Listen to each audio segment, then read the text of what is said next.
مساء الخير، الجو برد أوي النهارده، لذلك قررت الغدا يكون أكلة كده جميلة من اللي هي بتدفي القلب دي، اللي هي بتخش على القلب على طول، سبانخ باللحمة، يا خرابي على الجمال وعلى الريحة. سبانخ باللحمة مع ميكس الرز كده مع شوية مخلل، حاجة خطيرة خطيرة خطيرة، وبجد أكلة شتوية من الدرجة الأولى. يلا بينا نخش على المقادير.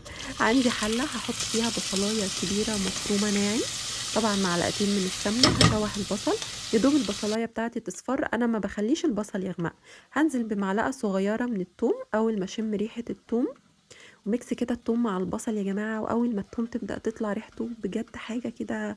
يعني انا بعشق الميكس ده، اتمنى تكونوا بتعشقوه زيي. بعد كده بقى هنزل ايه بنص فنجان من لسان العصفور. تقدري طبعا تحطي رز مصري براحتك، بس انا بحب بصراحة لسان العصفور مع السبانخ قوي. هبدأ اشوح لسان العصفور مع البصل والثوم والسمنة، الميكس الخطير ده كده جهنمي بجد، مش قادرة اتكلم. بعد كده بقى هنزل بالسبانخ بتاعتي، نص كيلو من السبانخ. تمام تمام. هشوح السبانخ مع البصل والثوم كويس، وبعدين بعد ما اشوحها كده واحس كده ان هي خلاص، هبدأ بقى انزل باللحمة بتاعتي المسلوقة عادي، لحمة مسلوقة عادي. وهنا عندي كوبايتين من الكزبرة الخضراء. ايوه الكزبرة الخضراء مهمة قوي قوي وانتي بتسوي السبانخ، بجد بتديها طعم وفليفر وريحة خطير، جربيها وعلى ضمانتي. تمام. هنزل بقى بنص كيلو عصير طماطم حمراء، ضربها كويس قوي. وهنبدأ بقى نحط الفلفل الأسود والكزبرة والملح والسبانخ، مش هنتبلها بأكتر من كده، هي كزبرة فلفل أسود ملح فقط لا غير. هقلب بقى السبانخ واللحمة وعصير الطماطم كويس. وأنا في الخطوة دي بحب أخلي السبانخ 10 دقايق كده تتسبك. أنا في العادي ما بحبش الأكل المسبك، إنما مع السبانخ بحب أديها 10 دقايق الأول تتسبك مع الطماطم كده، بعد ما اتاكد ان انا قلبتهم كلهم كويس. وبعد كده بقى ابدا ازود الشوربه بتاعتي، كوبايتين من الشوربه او كوبايه ونص على حسب كميه السبانخ بتاعتك، او على حسب بتحبي الميه في السبانخ قد ايه. هسيبها بقى تاخد يعني تستوي بقى مع راحتها، واغطيها على نار متوسطه كده. تمام تمام. بعد نص ساعه بشيل غطا الحله، لقيت العظمه دي. يا جماعه اقسم بالله انا بعشق السبانخ. أنا من عشاق السبانخ. استوت والطماطم اتسبكت والريحة خطيرة، ويعني لسان العصفور استوى في قلب السبانخ، وبقى ميكس كده. الله أكبر، اللهم ديم نعمك علينا يا رب، اللهم ديم نعمك علينا يا رب. تمام تمام. هبدأ بقى أعمل لها الطشة، هحط معلقة من الثوم معاها معلقة من السمنة. والطشة دي مهمة قوي، لو ما جربتهاش قبل كده جربيها. لا تحفة تحفة تحفة. هحط عليها نص معلقة من الكزبرة. تمام تمام.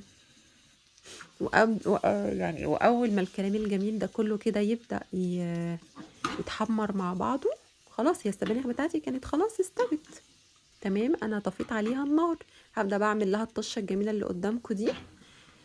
خلاص الطشة كانت جاهزة، وانا من الناس اللي ما بحبش احرق التومة في الطشة يا جماعة، ان هي بتمرر، فهي دوب التومة كده يبقى لونها ذهبي جميل، وخلاص بقت جاهزة معايا وزي الفل. هاجي بقى على حلة السبانخ القمر بتاعتي، وهروح مدياها الطشة دي.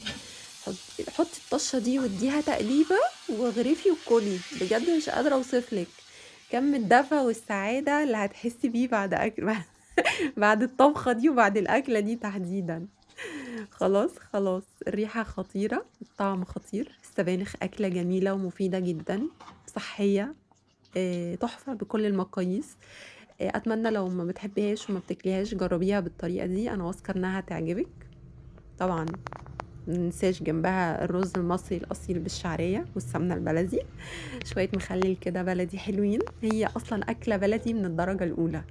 جربوها بطريقتي على ضمانتي إنها هتعجبكم جدا ومش هتبطلوها، بجد صحية ومفيدة وبتدفي قوي، وكمان طعمها خطير يا جماعة بجد. جربيها بلسان العصفور، لو كنتي بتجربيها بالرز المصري هيعجبك قوي، لان احنا كده كده بناكل معاها رز مصري، فخلينا نحط حاجة معاها مختلفة، هي دي وجهة نظري يعني. لكن لو بتحبيها بالرز اوكي يا جماعة، الاكل اذواق وراحة يعني. فانا بقى بالنسبة لي المعلقة اللي بتتم قدامكم دي هي الخيال العلمي، يعني ان انا احط كده معلقة لحمة مع سبانخ مع رز مع واحدة كده مخلل، ويا سلام لو تطلع شطة وحظي يطلع فيه شطة.